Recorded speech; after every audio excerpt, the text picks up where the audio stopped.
What's up, guys? So, if you haven't watched my video from earlier, go watch it. Uh, I started reading the Bible and I prayed on Father's Day morning, and some cool things have happened since then.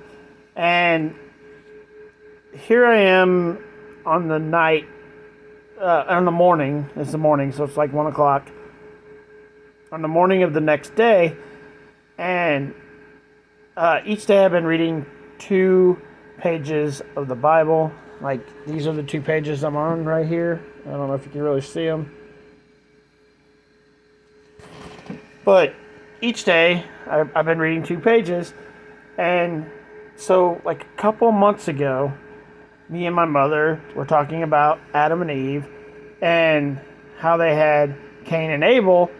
And we're wondering how Adam and Eve could make the whole world with just 2 boys.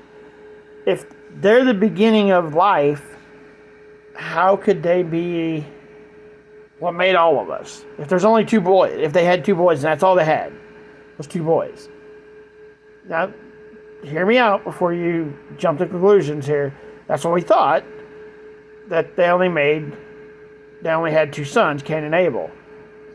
Now, back in the Old Testament, life was different.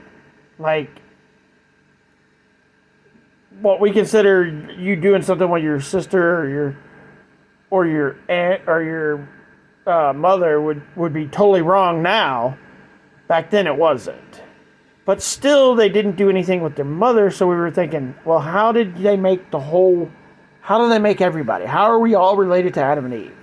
Because Adam and Eve supposedly is the reason we're all here. And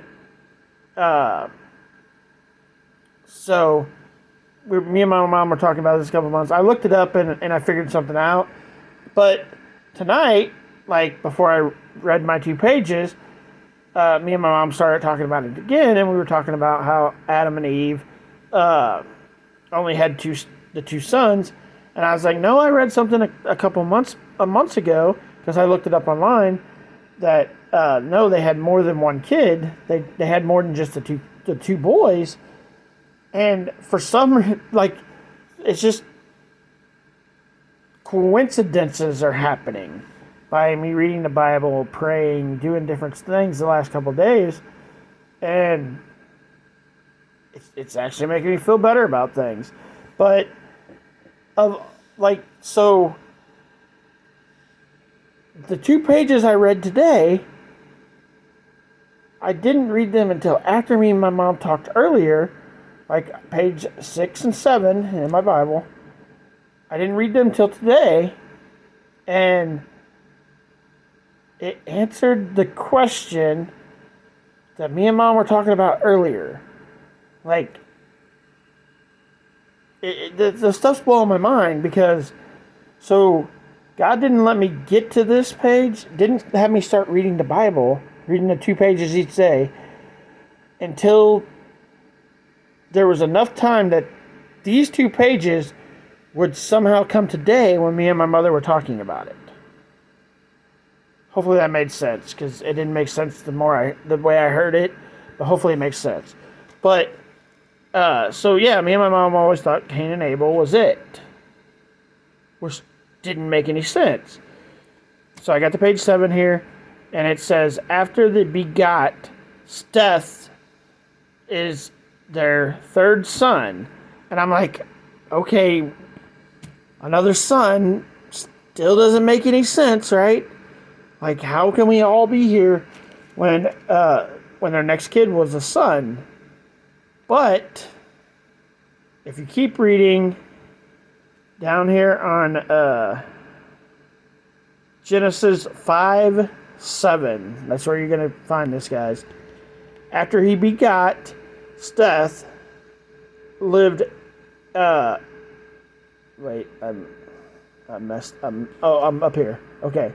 After he begot Seth, the days of Adam were 800 years, and he had sons and daughters. It doesn't go into the daughters' names. It doesn't go into anything about the daughters. Like, it hasn't yet anyway. Maybe, like, this is the first time I've ever planning on reading the whole Bible. And so, yes, Adam and Eve had sons and daughters. It's just Cain, Abel, and Seth are the ones that they talk about. But they do end up having daughters also. And the world was a different world in the Old Testament. So, more than likely, the sons married the daughters. That's just how it worked back then. Later on, God would change that going into the New Testament. But that's how it was in the Old Testament. So, and it makes a little bit more sense that there's daughters. Because without there being daughters, it doesn't make any sense at all. Like, zero sense at all. But that makes a lot more sense. I'm glad that I just happened to be on this page today. After me and Mom talking about it earlier, and a couple of months ago we talked about it. And I just went in there and told my mom and read it to her, and she's like, oh yeah, that makes a lot of sense. And it does now, but it didn't. There you guys go. I don't know who needed to hear that. Maybe people look at it the same way I did, just think they had Cain and Abel, which makes it make no sense. Then Seth made it make even more no sense. And then when I got to the part where they had sons and daughters, it made a lot more sense. So, there you go. Like, comment, and share, guys.